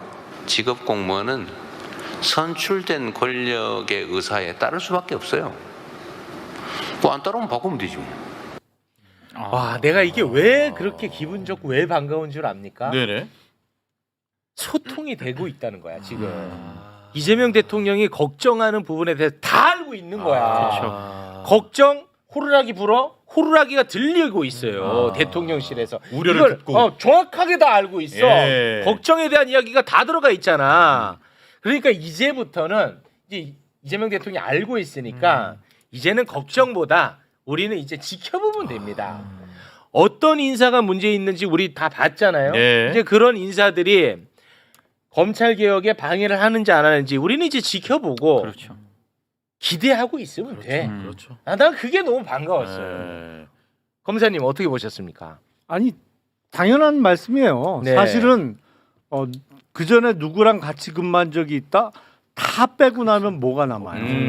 그리고 윤석열하고 같이 근무하셨던 분인데 뭐. 아니요, 저 광주지검에 같이 근무했어요. 심지어 그때 제 형사 2부 수석 검사할 때 우리 직속 부장이 권성동 부장이었어. 어쩌라고 근데 인사가 그렇게 낯섰는데 어쩌라고. 겸손하셔야죠. 네, 겸손하셔야죠. 근데 저도 그 부분이 굉장히 안도가 되잖아요. 그러니까 결국에는 다 듣고 있어. 예, 뭐 예를 들면 뭐 이진수 차관도 국회 나와서 하는 발언 들으면 걱정이 되죠. 검찰의 인식이 그렇지. 아직도 이 정도구나를 우리는 그렇지. 또 확인을 하는 거고 예. 결국 인사권자이면서 이 최종 지휘자 대통령이 다 알고 있기 때문에 이제 네. 이 부분은 믿고 또 함께 우리들은 또 국민들이 할 수 있는 그게 역할들을 핵심이야. 네, 같이 하는 게 좋다고 저는 소통되고 봅니다. 있다는 게 핵심이야. 가장 중요한 그러네요. 부분이에요. 저 보고 계시죠? 아니, 2번 찍었어? 2번 찍었네. 속내는 소통되고 있다. 하는 거 이게, 보니까. 그게 핵심이라는 거야. 이게 이거 핵심. 진짜 이거 진짜 중요하다. 그리고 어떤 걱정하는 그 마음을 알고 있는 거야. 그래서 예. 아니 안 되면 자르면 되지. 그렇죠. 이것까지 들어가는 거잖아. 네, 진짜. 됐지? 이게 핵심이네. 자 그러면 자 여기서 아까 핵심 뭡니까? 공직자는 지휘하는 사람에 따라서 달라진다고 정확하게 표현했습니다. 예. 자 그러면 이재명 대통령은 수사 기소 분리에 대한 생각이 바뀌었을까? 예. 유지될까? 이게 이제 중요해지는 그렇죠. 거 아닙니까? 왜냐? 대통령의 의지에 따라서 공직자는 달라진다며. 그렇죠. 그러면 검찰 개혁과 관련해서 이재명 대통령의 그 마음은 달라졌을까 아니면 그대로일까? 달라질 일도 없지만 네. 관련해서도 또 입장을 밝혔습니다. 아주 심플해요. 함께 보시죠. 기소 자체를 목표로 수사하는 그리고 기소에 맞춰서 사건을 조작하는 일은 결코 있어서는 안 되죠. 수사권과 기소권을 분리한다. 동일한 주체가 수사권과 기소권을 동시에 가지면 안 된다라는 점에 대해서 이견이 없는 것 같습니다. 추석 전에 하자라고 지금 당대표 후보들부터 열심히 말씀하시는 것 같습니다. 제도 자체를 그때까지 어릴게를 만드는 건 가능할 수도 있을 것 같아요. 또 국회에서 하면 저야 뭐 어떻게 할 수 없잖아요. 국회가 뭐 제가 마음대로 할 수 있는 것도 아니니까. 그런데 완벽한 제도가 정착되기까지는 한참 걸리겠죠. 국회가 결단하기 나름이다. 말씀을 드립니다. 깔끔합니다. 이거는 뭐 그렇죠. 이제는 됐죠? 네. 다 빨리 자 이제. 이제 자 그만 편하게들 좀 자. 됐잖아 이제. 네. 뭐 문제 있으면 얘기해. 됐죠? 불만 있어요? 아니 내가 전화가 무슨 불만이 있어요. 자, 깜짝 놀라셨다. 사과나 해 사과. 노처우 받고 함께 사과합니다. 고맙습니다. 이제는 걱정이 없어요. 예. 근데 발목 잡는 세력이 있습니다. 발목 잡는 세력. 자 네. 보십시오. 이재명 대통령이 후보 시절 해수부 부산 이전을 약속했죠. 네. 그리고 취임하고 나서 연내에 어허. 이전시켜라 네. 라고 아주 강력한 지시를 내렸습니다. 그러면 부산 시민 입장에서는 어떨 것 같아요? 뭐 빨리 해줘. 너무 좋지. 감사합니다. 너무 감사하지. 네. 정말 이런 호재가 없죠. 그렇죠. 그런데 부산 시민의 이익을 위해서 정치를 해야 하는 부산 해운대 구의회에서 국민의힘 구의원들의 반대로 해수부 부산 이전 촉구 결의안이 부결되는 초유의 사태가 발생을 했습니다. 시민들 지금 비판 엄청나게 하더라고요. 예. 자, 그 초유의 사태 영상에 담겼는데 이 말이 돼 이게 근데 나는 이게 근데 말이 되나? 진짜 뭐 하는 집단인지 모르겠어. 거짓말 아닙니다. 네. 여러분 무슨 내가 국민의힘 모함하는 사람 아닙니다. 영상으로 보겠습니다. 해양수산부 부산 조속 이전 촉구 건의안을 김미호 의원이 제안한 대로 결코 하는데 동료 여러분 이의가 없습니까? 이라고 하는 거지. 좋습니다. 그러나 실행돼야 되는 게 먼저 하나가 있습니다. 국민의 60%가 이재명 후보의 재판을 받기를 원하고 있습니다. 대통령은 재판을 받아라는 그런 결의안을 먼저 선행되어야 된다고 보여집니다. 표결 결과를 말씀드리겠습니다. 찬성 의원 9명, 반대 10명으로 표결되었음을 선포합니다. 해수부 이전하고 재판. 아니 난 진짜 그게 너무 와 어이가 이거는 없어가지고. 진짜 이거 상상을 하기가 어려운 장면이 실제 연출이 됐고 부결이 됐어. 네. 그러니까 부산 시민들은 진짜 얼마나 짜증이 나고 얼마나 화가 나겠어. 저희 게시판 마비되고 아, 다음 지선 때 보자 막 이렇게 난리가 났단 말이죠. 예. 그러니까 저자들이 부랴 예. 수습에 나서는데 그 수습마저도 유치하기 짝이 없죠. 그렇습니다. 민주당이 주도한 해수부 이전 결의안은 산업은행 이전이 빠진 불완전한 안건이었다. 산업은행이 왜 나와 여기? 네, 갑자기 이거 나오면서 그래서 부산의 미래를 위해서는 산업은행과 해수부의 1+1 동시 이전이 반드시 필요하다라는 주장을 하고 있습니다. 아니 그러니까 왜? 근데 참고로 산업은행의 부산 이전은요 이재명 대통령이 아니라 윤석열 정부의 핵심 국정 과제 가운데 하나였어요. 근데 이게 실현이 안 된 거거든요. 아니 근데 왜? 욕을 하도 얻어먹으니까. 아니 왜 1+1? 왜? 아니 이게 무슨 저도 궁금해요. 왜? 왔냐고. 그러니까 왜? 마트 너무 자주 다녀요. 마트 할인 행사도 아니고 1+1을 왜 거기다 붙여? 아니 그 왜? 그러니까 이거는 발목 잡기가 아니라 그냥 발목 부러뜨리기 수준인데 저 의원이 박기훈이라는 의원이 네. 해운대구 의원이에요. 맞아요. 부산에. 그러니까 이게 지금 논리 정합성이 떨어지니까 당연히 부산 시민들은 뚜껑 열리죠. 화가 나죠. 아니 그 해수부 부산 이전을 단순히 정부 부처 하나가 그냥 균형 발전 차원에서 하나는 부산에 떼어주자 이렇게 이해하면 정말 아무것도 모르는 거예요. 기본적으로 해수부 이전 공약이 왜 나왔냐? 이거는 지금 북극 항로의 활성화와 연결해서 생각해야 되거든요. 뭐 아시겠습니다만 지구 온난화로 인해서 북극 항로가 점점 활용도가 높아지고 있어요. 네. 지금도 한 8달 이상은 글로 배가 다닐 수 있습니다. 그래서 우리나라에서 원래 유럽으로 가려면 남방 항로를 통해서 수에즈 운하를 통해서 유럽으로 들어갔어야 되는데 네. 북극 쪽으로 이렇게 넘어오면 그 경비가 한 30-40%가 줄어들어요. 그러니까 훨씬 짧아지는 거지. 그렇죠. 그래서 이게 점점 활성화될 수밖에 없고 그렇게 되면 뭐가 되냐? 중점 항구가 있어야 돼요. 왜냐하면 유럽에서 이렇게 오는데 예를 들어서 지금 제일 유력한 항구가 부산 신항입니다. 거기를 중점 항구로 더 개발하고 그 배후에 제조업 단지를 활성화시켜서 조성을 해서 유럽에서 뭐가 싫고 여기까지 오면 부산에서 내려서 거기서 2차 가공을 하든지 아니면 거꾸로 이렇게 거기서 만들어서 유럽 쪽으로 건너가는 거 이걸 다 스타디를 많이 하고 나온 공약이 해수부의 부산 이전 플러스 HMM 본사 이전 그리고 부산 신항의 활성화 그리고 제조 산업단지의 조성 이게 다 연계되어 있는 거예요. 간단치 않은 사업이네요. 아니 이게 부산 입장에서는 정말 혁명이네, 쌍수를 혁명. 들어서 환영해야 네. 되는 혁명이야. 공약이에요. 왜냐하면 이게 되면 지금 부산이 계속 요새 인구가 줄어들고 맞습니다. 있잖아요. 그리고 저희 대학 다닐 때만 해도 부산은 정말 대단했어요. 서울에 없는 게 부산 내려가면 있고 막 이랬거든. 근데 지금 엄청 침체예요. 경제 규모도 컸고. 예. 근데 부산이 사실은 계속 좀 다운사이드에 들어간 지가 오래됐잖아요. 네 맞아요. 북극 항로화 개설해서 이게 지금 공약이 하나둘씩 실천되면요. 부산이 어떤 면에서 경제적인 면에서 서울 못지않게 커질 수 있는 거예요. 이걸 왜 포기시켜? 이 정신 나갔어요. 제가 보기엔. 그러니까 이 습관적으로 맞아요. 아유 정치인이 그놈이지 뭐 이런 말 하지 마세요. 진짜. 뭘 그놈입니까? 부산 침체 왜 침체됐는지 결론 났잖아. 정치인들이었어. 지금 뭐 댓글에서 지금 여수 막 치고 들어오네. 우리 살라고. 막 치고 들어오네. 아이 그러지 마세요. 네. 아이 왜 그래?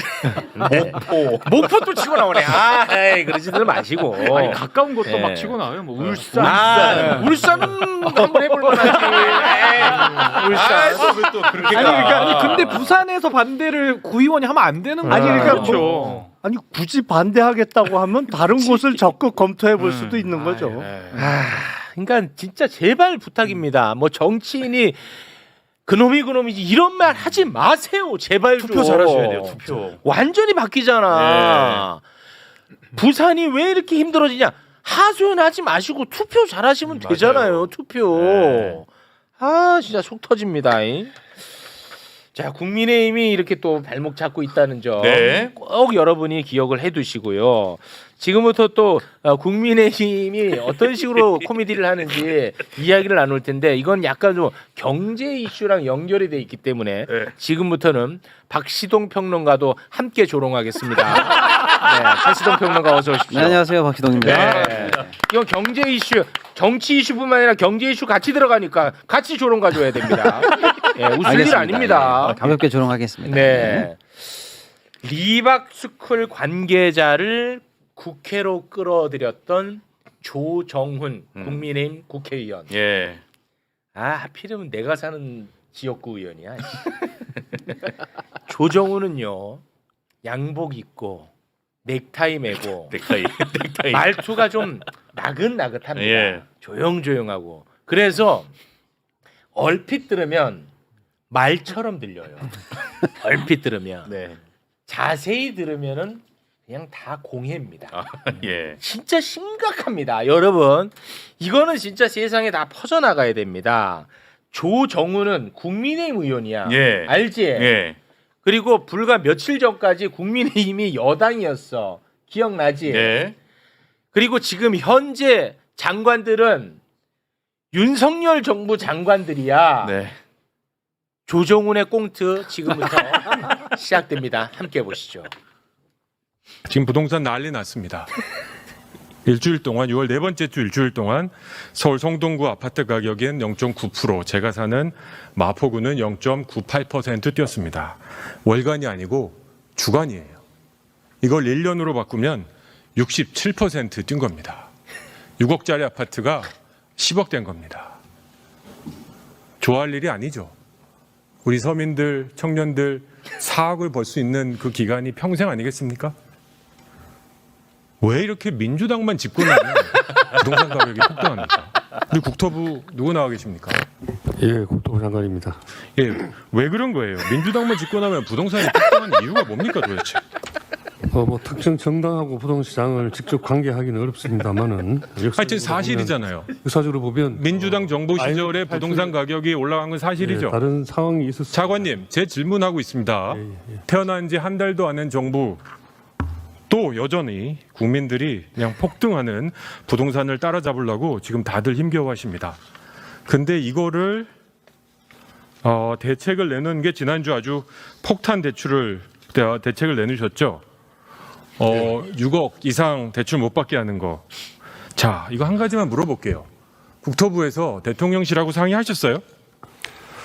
관계부처 간의 협의를 거쳐서 자, 대통령실하고 상의하셨습니까?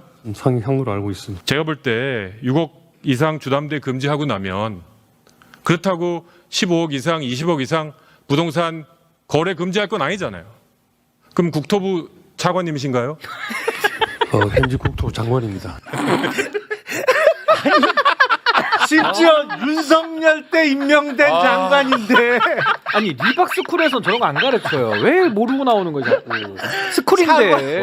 차관 아니고 장관이고 너네 장관이고. 그리고 너네 정부가 부동산 튀겨가지고 이재명 정부가 그거 잡고 있고. 진짜. 내가 얘기했지. 나긋나긋하고 내기타임에서 얼핏 들으면 말처럼 들린다 했지. 공해야 공. 아니 근데 어떻게 국민의힘 의원이 와 윤석열 정부 시절 장관을 몰라요. 와 이거 근데 진짜 그것도 다른 장관도 아니고 국토부 장관 정도면 주요 장관인데. 와 이건 진짜 아 어떻게 할 거예요? 경제 이슈인데. 경제 이슈. 조언 좀 해주세요 이거. 경제 이슈인데 아니, 어떻게 할 일단 거예요? 너무 웃겨가지고 좀 말이 안 나오는데 와. 일단 그냥 가볍게 그러니까 자기가 속한 구 마포구랑 지금 성동구가 예를 들어서 주간 상승률이 0.9라고 그랬어요.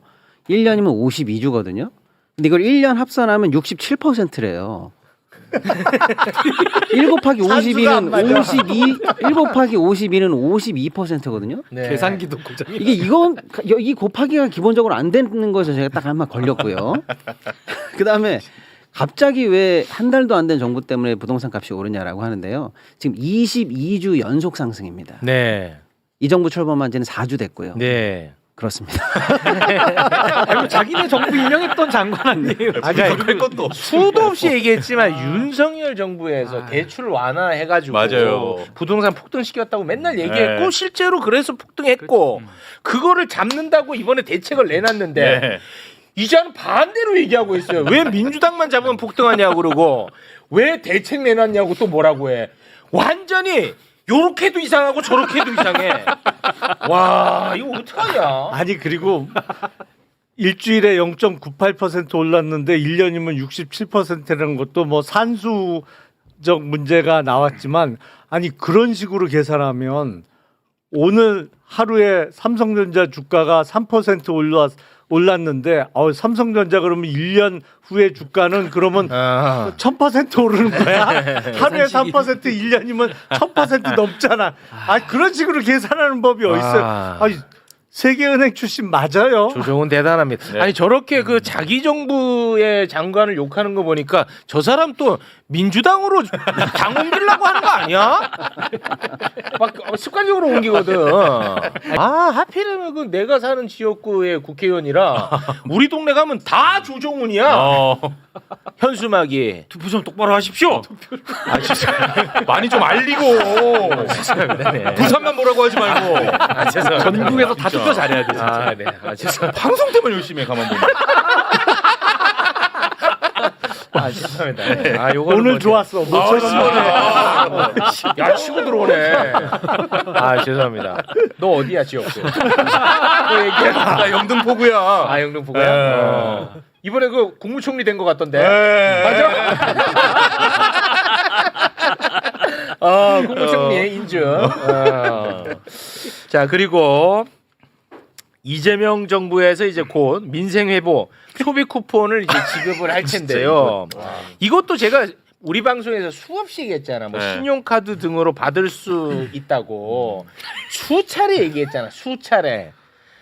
그런데 국민의힘 조배수 의원은 이 민생회복 소비 쿠폰이 롯데리아 쿠폰처럼 이렇게 그 여기 화살표 해갖고 점선 해갖고 이렇게 찢어갖고 나눠주는 건 줄 알았나봐. 여기 민생회복 쿠폰입니다. 이렇게 이런 건 줄 아나봐. 관련해서 또 점잖게 옷 빼입고요. 국회에서 또 이런 얘기를 합니다. 와, 이거 진짜 충격적입니다. 아 공부 좀 하셔라 제발. 함께 보시죠. 민생회복 지원 그 쿠폰을 지급을 하는데 이건 행안부 장관님이신가? 근데 왜 자꾸 쿠폰만을 고집합니까? 체크카드도 있고 여러 가지가 있는데 왜 꼭 쿠폰만을 고집하죠? 아니 위원님 사용 수단에 들어가 있습니다. 선불카드, 체크카드, 그다음에 뭐 신용카드 다 가능합니다. 근데 꼭 저는 그 상품권 뭐 그런 거만 자꾸 강조하는 것 같아요. 그래서 네, 저희가 홍보를 더 잘하도록 그렇게 하겠습니다. 그다음 저렇게 양장 입고 나긋나긋하게 얘기하니까 얼핏 말처럼 들립니다. 야, 진짜 해도 해도 너무 아니 그 안진골 소장님 왜 이렇게 요새 열심히 활동 안 해요? 저런 거 안 하려고. 아니 근데 저분이 4선이거든요. 4선. 예. 그리고 뭐 나름 그 지역에서 법률가 출신이잖아요. 그런데 이 기본적으로 그 쿠폰 또 체크카드, 신용카드에 들어가는 그 방식을 아예 이해 못한다는 거는 그 자체로 저는 좀 충격입니다 지금. 충격이야. 웃을 일이 아니야 사실은. 맞습니다. 뭐 논평이 별로 필요 없는 것 같은데. 논평 하면 이상해. 이상한데. 비이성, 무식. 그냥 그 자체를 보고 뭐 어떻게 충격받는 거 말고는 방법이 없는 거예요. 아니 근데 이게 뭐가 문제냐면 모르는 게 문제가 아니라 알려고 노력도 안 했다는 거야. 근데 그 자체가 너무 익숙해지니까 본회의장에서도 저렇게 할 수 있는 거 아닙니까? 아니, 난 그게 문제라고 봐요. 일단 그 사실은 지금은 예결위에서 질문을 한 거잖아요. 뭐 딴 때는 이제 대정부 질문이 저런 식으로 오고 가는 거고. 근데 예결위에서 앞에 발언대에 나와서 질문을 하려면 최소한의 준비는 해갖고 나와야지. 아니 그러니까 다른데 여기저기서 자료를 받아서 열심히 공부를 하고 나와야 되지만 최소한 신문 기사는 제대로 읽고 나와야지. 아니 어떻게 저렇게 준비 없이 나와서 막 함부로 질문을 해요. 근데 저렇게 해도 계속 국회의원 되니까. 그래도 이번에도 저 비례대표로 됐잖아요. 네. 그렇죠. 저번 선수도 노팔 4선. 4선이야 4선. 아니 어떡할 거야 진짜. 심각합니다. 국민의힘은 저래도 비례대표가 된다는 확신이 있지 않고는 저렇게 못하죠. 아유 국민의힘 출신들 아무튼 내 눈에 띄지 마라. 출신 아니야? 출신. 뭐 옆에까지 제가 출신이에요. 제가 출신. 아 이분 아니에요. 정확하게. 네. 국회의원실에서 본 것 같은데. 비슷하게 생긴 사람입니다. 저분 아닙니다. 그래요? 네. 자 그러면 오늘 좀 희망적인 이야기를 하기 위해서 우리 박시동 평론가를 모셨습니다. 많은 주식 전문가들이 코스피 5천 가기 위한 첫 단추가 상법 개정안이다. 아, 네네. 다 이런 얘기를 합니다. 이 상법 개정안 지금 통과가 오늘은 네, 통과됐습니다. 됐어요? 본회의장? 예, 조금 전 3시쯤에 본회의를 정식으로 통과했습니다. 아이고, 박수 한번 치고 가야지. 네. 자, 근데 통과가 됐더라도 또 디테일에 문제가 생길 수 있거든. 이 누더기가 또 될 수도 있거든. 아, 네네. 어떤 법안이 통과가 됐고 앞으로 기대할 수 있는 부분 짧게 정리하면서 마무리 짓겠습니다. 마침 주식 전문가 두 분 나와 계시네요. 네, 이번에 통과된 내용은 핵심적으로 말씀드리면 4가지입니다. 네 가지. 하나는 이사의 충실 의무 대상을 확대했다. 말이 좀 어려운데요. 네. 말 하나씩 곱씹어 보면 생각보다 쉽습니다. 뭐냐면 회사에는 이사가 있죠. 네. 예. 근데 그 이사는 누구를 위해서 그럼 충실을 다해서 일해야 되느냐라는 대상이 있었어요. 그렇지. 근데 우리 법에는 회사 이렇게 되어 있었는데 회사. 이번에는 회사와 주주. 주주 그래서 주주가 하나 들어온 겁니다. 예. 근데 이제 어떤 분들은 이 조문 하나가 그렇게 대단한 거야. 그렇지. 딸랑 3글자 들어가는 게 뭐 대단하다고 이것 때문에 3천을 가 코스피가 4천을 가 맞아요. 이렇게 얘기하는데요. 네. 이거는 어마어마한 조항입니다. 제가 이제 이걸 경제적으로 의미를 쉽게 해설해 드리면 이런 거예요.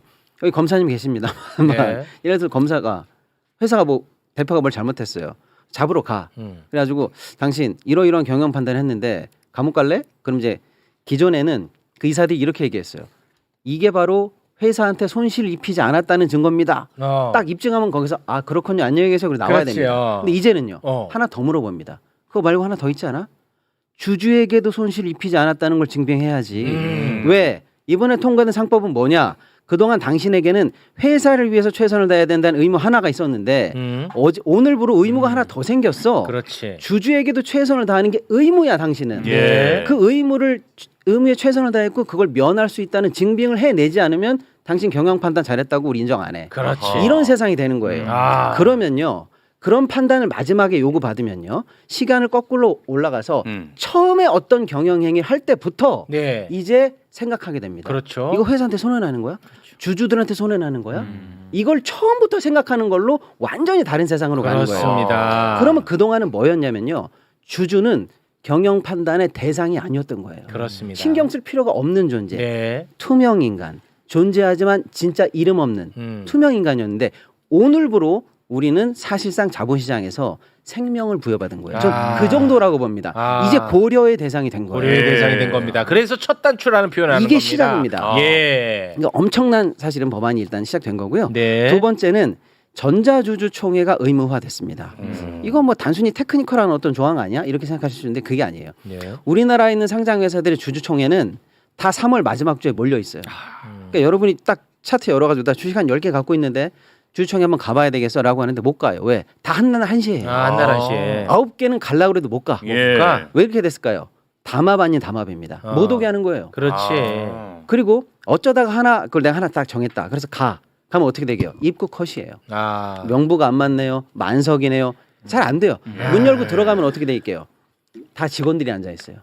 허위 자리를 차지한다라든지. 그래서 실제로 내가 주주로서 가장 나의 실존적 가치를 보여드릴 수 있는 거는 받을 수 있는 거는 주주총회인데 그렇죠. 주주총회를 못 가요. 그럼 나는 아까 그 상법 개정 첫 번째 조항처럼 경영 판단의 대상도 아니었고 주주로서 주인 노릇을 할 자리에 가지도 못하는 게 지금까지의 한국 현실이었어요. 그랬죠. 그래서 주주총회에 비로소 주주 역할을 하도록 만들어주겠다는 거예요. 전자주주총회 하세요. 그럼 나는 이제 집에서 컴퓨터로 참석할 수 있는 거예요. 그래서 내가 거기서 반대 의견 낼 수 있는 거고 의견 낼 수 있는 거예요. 비로소 주주로서 이제 인정받는 거예요. 너무 좋습니다. 의미가 이겁니다. 단순히 테크니컬한 뭐가 하나 들어오는 게 아니에요. 그거 아니죠. 세 번째가 사회 이름이 바뀌어요. 사회이사라는 이름 많이 들어보셨을 거예요. 사회이사. 어감이 어떤가요? 사는 회사 아닙니까?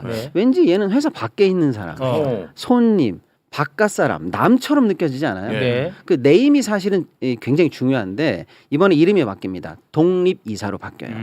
독립이사. 남이 아니라는 거예요. 그래서 사실상 당신에게 부여된 역할은 이사 중에서 지배주주나 이런 사람들로부터 독립돼서 가장 자주적으로 회사를 위해서 견제하는 판단을 하라라고 해서 이름이 바뀌고요.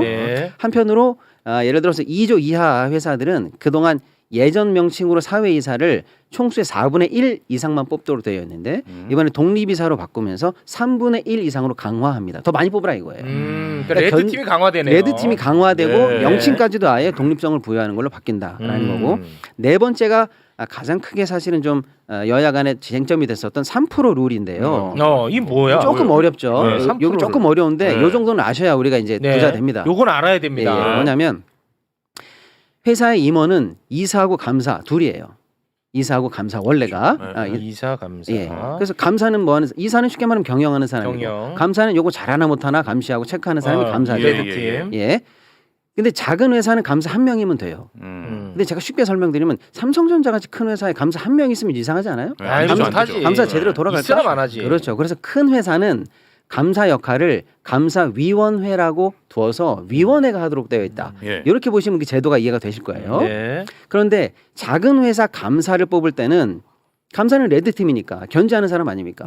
근데 대주주나 사장이 지배주주가 자기 마음에 드는 사람 꽂아놓으면 감사가 제대로 되겠어요? 안 되죠. 그러니까 감사를 뽑을 때는 원래 어떻게 하게 되어 있냐. 대주주라든지 그 친척 일가 특수관계인들 얘네들과 다 합쳐서 3%까지밖에 행사를 못해 이렇게 딱 잘라버렸어요. 그러니까 감사를 뽑을 때는 사실상 3%밖에 안 되고 나머지 지분을 97%로 환산해서 뽑으면 된다. 이렇게 돼서 사실상 일반 주주들이 자기네들이 견제할 수 있는 사람을 간사로 뽑도록 되어 있거든요. 그러면 이 법 원리가 감사위원회로 가도 똑같이 적용이 되었어야 정상 아닐까요? 그렇죠. 더 큰 회사고 더 감사를 잘해야 되니까. 그래서 감사위원회로 갔을 때 똑같이 3%를 적용되나 봤더니 그동안은 그렇게 되어 있지 않았어요. 감사위원도 이사 중에서 뽑거든요. 그 감사위원 중에서 사내이사 출신은 아까처럼 뽑아요. 3% 룰에 딱 맞춰서. 근데 사외이사 출신 감사위원을 뽑을 때는 이 3% 룰이 아까처럼 적용되지 않았어요. 이상하지 않아요? 이상하지. 작은 회사 감사 하나 뽑을 때는 철저하게 3%까지 딱 제한했는데 오히려 더 커진 감사위원회에 사회이사 명부의 감사위원을 뽑을 때는 3% 룰이 완화되어 있었어요. 쉽게 말하면 규제가 센 것처럼 착각하지만 거기 구멍이 뚫려 있었던 거다 이렇게 해석해도 될 정도예요. 그러니까 이거 올리자. 앞으로 어떤 사내이사 감사든 사회이사 감사든 감사위원회에 들어가는 사람은 합쳐서 3%로 딱 해서 대주주로부터 입김을 배제하고 뽑자. 이게 핵심이에요. 잘했네. 이게 됐다는 거예요. 그게 된 거야? 이게 됐어요. 야, 그게 됐어. 그러니까 대주주, 특수관계인 이 지분을 다 합쳐서 3%를 넘지 않도록 하는 그 제한이 들어왔다. 그래서 앞으로는 사내든 사회든 감사위원이 선임되는 대주주 입김이 많이 차단된다. 이 네 가지가 오늘 통과된 핵심 사항이 되겠습니다. 이 첫 단추는 잘 됐네. 그렇습니다. 이게 봐봐. 역시 계속 떠들어야 돼. 그러니까 국민의힘도 이거 반대했다가는 이제 큰일 나겠다 싶으니까 국민의힘도 이거 합의한 거 아닙니까? 그렇습니다. 이거는 여야 합의로 이번 정부 들어와서 처음 통과된 민생 법안입니다. 그렇습니다. 야, 이거는 진짜 박수 받아. 굉장히 의미가 있는 거죠. 굉장한 예. 의미가 있어요. 근데 이게 몇 년 만에 여야 합의로 처리되는 주요 법안이 됐는데 네. 여야 합의가 이루어지는 과정에서 몇 가지 좀 빠진 내용이 있어요. 아, 그래요? 네. 아. 그러니까 집중 투표제가 빠졌고 자사주 소각 의무화가 빠지고 이게 핵심 내용 중에 잘 됐는데 이번에 들어갔으면 더 좋았을 핵심 내용 몇 개가 빠졌어. 제일 아쉬운 게 뭐예요? 어유 집중 투표제하고 자사주 소각 의무화죠. 이 크거든 사실은. 근데 그거는 국힘이 들어와서 결사적으로 요거는 좀 빼달라 그래 갖고 그랬어요? 합의하는 과정에서 빠졌는데 앞으로 또 개정 입법을 통해서 해야죠. 다음에 또 넣을 수 있는 거잖아요.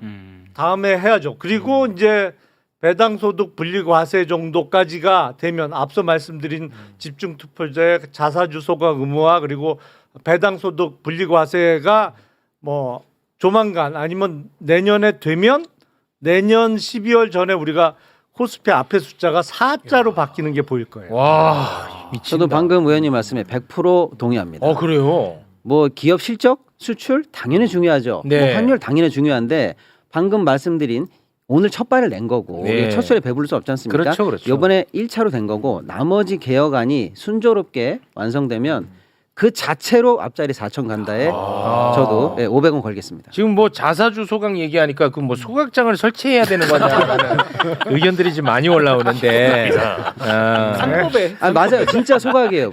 불태우는 겁니다. 소각장입니다. 그게 불태우면은 내가 갖고 있는 주식의 가치가 오른다는 거잖아요. 아니, 이걸 그렇죠. 제가 쉽게 총 일단, 발행 주식이 줄어드니까. 그렇지. 네, 그러니까 분모가 줄어들잖아요. 그러니까 그럼 내 가치가 올라가. 그렇죠. 남아 있는 주식의 가치는 올라가는 거죠. 네. 이렇게 한번 설명드려 볼게요. 회사가 장사를 잘했어요. 돈이 쌓여 있어요. 쌓여 있어. 그거 누구 돈이에요? 주주 주주 돈이에요. 돈이지. 네네네. 내가 너한테 자본금 넣고 투자한 주인 내 돈이에요. 그럼 회사는 원래 어떻게 해야 돼요? 주주 여러분 이 배당해야지. 돈 배당합니다라고 그럼. 배당을 주는 게 정상이에요. 네. 그런데 갑자기 회사가 이렇게 얘기합니다. 잠깐만 기다려 보세요. 배당 안 주고도 여러분에게 손해가 되지 않고 이익이 되는 행동을 제가 해볼게요라고 하면서 그 돈을 가지고 시장으로 나가서 그 회사 주식을 사버려 이 회사가. 그럼 주주가 이렇게 얘기할 거 아닙니까? 야 나한테 돈 줄 돈을 가지고 너네 나가서 주식을 사왔어. 내 돈인데? 내 돈인데 라고 하니까 기다려 보세요. 이거 태웁니다 하고 태워버리는 게 자사주 소각이에요. 그러면 주주 입장에서 당장 배당이 떨어지는 건 아닌데 네. 이 회사의 가치를 누릴 수 있는 사람이 태워진 수만큼 없어지는 거 아니에요? 그렇지. 그러니까 내가 한 주당 갖고 있는 주당 순이익이라든지 이게 올라가는 거예요. 당연히 태워야지. 그러니까 배당과 자사주 소각은 원리가 똑같은 거예요. 근데 왜 안 근데 태워? 우리나라에서는 배당을 안 해주고 가만히 기다렸더니 자사주를 사와. 사오고 그걸 가지고 소각을 하지 않고 그동안 지배주주들이 자기 지배권 강화하는데 이걸 씁니다. 나 진짜. 그럼 이거 해야지. 그러니까 철저하게 이건 지배주주의 꼰돌이패로 활용되고 주주 이익을 강탈한 거였어요. 왜 반대해요? 나 진짜 열받네. 미국 같으면 자사주 매입은 곧 소각인데 원래는 우리나라도 그랬어요. 상법상 자사주 취득은 소각의 목적으로만 할 수 있었어요. 네. 근데 이게 이명박 정부 때 상법이 바뀌어요. 하여튼 악의 축이야. 다 안 좋은 건 다 했어. 그러니까. 그래서 자사주를 취득하더라도 소각하지 않고 갖고 있을 수 있게 바뀌었어. 그때 이명박 정부 때. 미친다 진짜. 근데 원래 자사주는 의결권이 없어집니다. 근데 이걸 어떻게 활용하냐면 재벌끼리 서로 자사주를 교환을 해. 그러면 저쪽으로 가면 이게 자사주가 아닌 게 되잖아. 그렇지. 근데 내 우호 세력이야. 이른바 백기사야. 내 우호 그러니까 세력. 내 편의 표가 되는 거야 이게. 아니면 KTNG 같은 경우에는 어떻게 하냐면 회사에서 임직원들의 장학금을 주기 위한 장학재단을 설립을 해. 거기까지는 좋은 취지죠. 근데 좋은데? 회사가 갖고 있던 자사주를 여기다 증여를 해. 재단에다가. 그러면 또 이게 의결권이 살아나잖아. 자사주가 아닌 게 되지. 그렇지. 회사가 아닌 제3자 재단이 갖고 있으니까. 일종의 세탁이네. 네. 그리고 다음 주총 때 자기 연임에 또 써먹는 거야 나 이거를. 진짜 이씨. 와나 진짜. 아니 왜 반대해? 그래서 이걸 왜 반대해? 하도 꼼수를 많이 쓰니까 심지어 요새 태광산업이라는 회사는 네. 자사주를 총 발행 주식의 거의 4분의 1을 자사주로 들고 있어요. 와. 근데 이게 자사주 소각 의무화 얘기도 나오고 상법 개정 얘기도 나오니까 최근에 뭘 했냐면 뭘 했어요? 교환사채 EB라고 하는데 교환사채를 발행하겠다고 금감원에 신고를 냈어. 근데 그 회사가 갖고 있는 자사주 총량을 교환사채로 발행하는 그러니까 회사채를 발행해서 나중에 주식으로 바꿔주는 채권이죠. 이렇게 하겠다고 최근에 또 신고를 했어. 그것도 하나의 우회로를 만든 그렇죠. 거네. 그러니까 자사주 갖고 그동안 꼼수를 와, 너무 이거 많이 완전 써왔기 때문에 쓰레기 시장이네. 자사주는 무조건 소각하는 거를 아예 법제화하는 게 맞아요. 그거 이번에 했죠? 이번에 못 빠졌어요. 이번에 빠졌어요. 이걸 왜 안 해? 근데 너무 조만간 네. 해야 돼요. 조만간. 굉장히 중요한 말씀이에요. 예. 의원님 너무 좋은 말씀 해주셨고 지금 최욱 앵커님이 뚜껑이 열렸잖아요. 이게 뚜껑이 열려야 돼요. 왜냐? 나 지금까지 몰랐어. 안 몰랐습니다. 열렸잖아. 그거 내 돈이에요. 주주 돈이라니까요. 네. 근데 그걸 쌓아놓고 배당 안 주고 쌓아놓고 그걸 자기네들 의결권이나 지배권 강화하는 데 써왔잖아요. 말이 안 되지. 그러니까 내 돈이라고 생각해요. 열이 받는 거예요. 강탈이에요. 그런데 지금 우리가 상법 개정 오늘 4개 통과한 건 굉장히 의미가 있지만 이것도 사실은 우리가 최욱 앵커부터 시작해서 열심히 떠들고 1,500만 투자자들이 이게 진짜 한국 사회 한국 자본시장 개혁안은 확실한 첫걸음이다라는 걸 우리가 여론으로 뒷받침해줬으니까 통과가 된 되는 거거든요. 거야. 여기서 멈추면 안 되고요. 자사주 소각으로 간다. 계속 앞으로. 분노해야 될 건수가 아까 의원님 말씀하신 거 3건 정도 더 있거든요. 이거는 반드시 우리가 지금보다 더한 분노로 일단 그 선택까지 집중해야 되는데 소각장부터 갑니다. 소각장, 됐죠? 소각장. 소각장. 자사주 소각 간다. 네. 왜냐하면 이게 될 것처럼 생각하니까 아까 태광산업 얘기했지만 태광산업 3,200억짜리 지금 현재 EB를 발행했어요. 어려운 얘기는 아닌데 자사주 빼돌리기입니다. 쉽게 말씀드리면. 그렇지. 자사주를 사채처럼 묘하게 빼돌려서 결국에는 빼돌리는 거예요. 근데 태광산업만 한 게 아니에요. SKC도 3,100억짜리 현재 EB를 발행했어요. 나 진짜. LS도 650억 발행했고요. ICTK는 전환사채 CB를 210억, Y2솔루션은 150억 등등등을 발행해서 지금 곧 될 것 같으니까 지금 저기 쌓여 있는 거 이거 소각하면 누구 거예요? 우리한테 이득이 돌아오죠. 그렇지. 야 일반 주주들이 저거 향유하기 전에 빼돌려. 지금 금고 털고 빼돌리고 있는 중이에요. 그러니까 이거는 처벌받지 않는 사기입니다. 그러니까 우리가 계속 여기에 관심을 갖고 앞으로 좀 더 한국 자본시장이 더 좋아질 수 있는 이 나머지 개혁안이 더 빠르게 추동될 수 있도록 이제 내가 알게 됐으니까 이제 너네는 이제 큰일 났어. 소각장 설치해. 계속 관심 갖고 바로바로 입법될 수 있도록 해야 됩니다. 내가 이런 지식이 있었으면 그 이재명 후보와의 대담일 때 내가 이거 들어갔지. 나는 이런 걸 모르니까 그냥 5천 빨리 만들어줘요. 이것만 얘기했지. 그럼 평소에 공부 좀 해요. 그러니까. 죄송합니다. 네. 그러니까 공부 좀 할 생각을 해. 방송만 잘할 생각하지 말고. 집에 박혀서 뭐 하는 거야 도대체? 자 사과 여기 있어. 사과해 빨리. 최영진 씨가 아주 엄하시네. 엄하네 생각보다. 그때 딱 했으면 이것까지 딱 왔잖아. 그렇지. 더 좋은 세상 왔잖아요. 내가 본 최영진 중에 오늘이 제일 좋아. 아주 엄하시네. 알겠습니다. 자 시간이 근데 너무 많이 흘렀네요. 네. 오늘 진짜 좋았다. 너무 좋았어요. 오늘 아주 진짜 좋았어요. 그죠? 좋았어. 내용도 있고 재미도 있었고 또 지금 정보도 오늘 다 있고. 잡았어. 다 잡았어. 자, 그러니까 매불쇼의 영향력이 커져야 대한민국이 좋은 사회로 가는 겁니다. 맞습니다. 아시겠죠? 자꾸 댓글에서 막 싸우고 그러지 마시고 진짜 분노할 땐 또 분노를 안 해. 그 아무것도 분노할 일도 아닌데만 분노하고 진짜 사람 분노하게 왜 그래? 이렇게 중요한 얘기를 장돌뱅이 씨는 안 듣고 그냥 갔네요. 에휴, 시장사로 갔겠지. 그러니까 최진봉이랑 똑같아. 왜 그래? 왜 그래? 세 분과는 여기서 인사 나누겠습니다. 세 분 대단히 고맙습니다. 감사합니다. 감사합니다.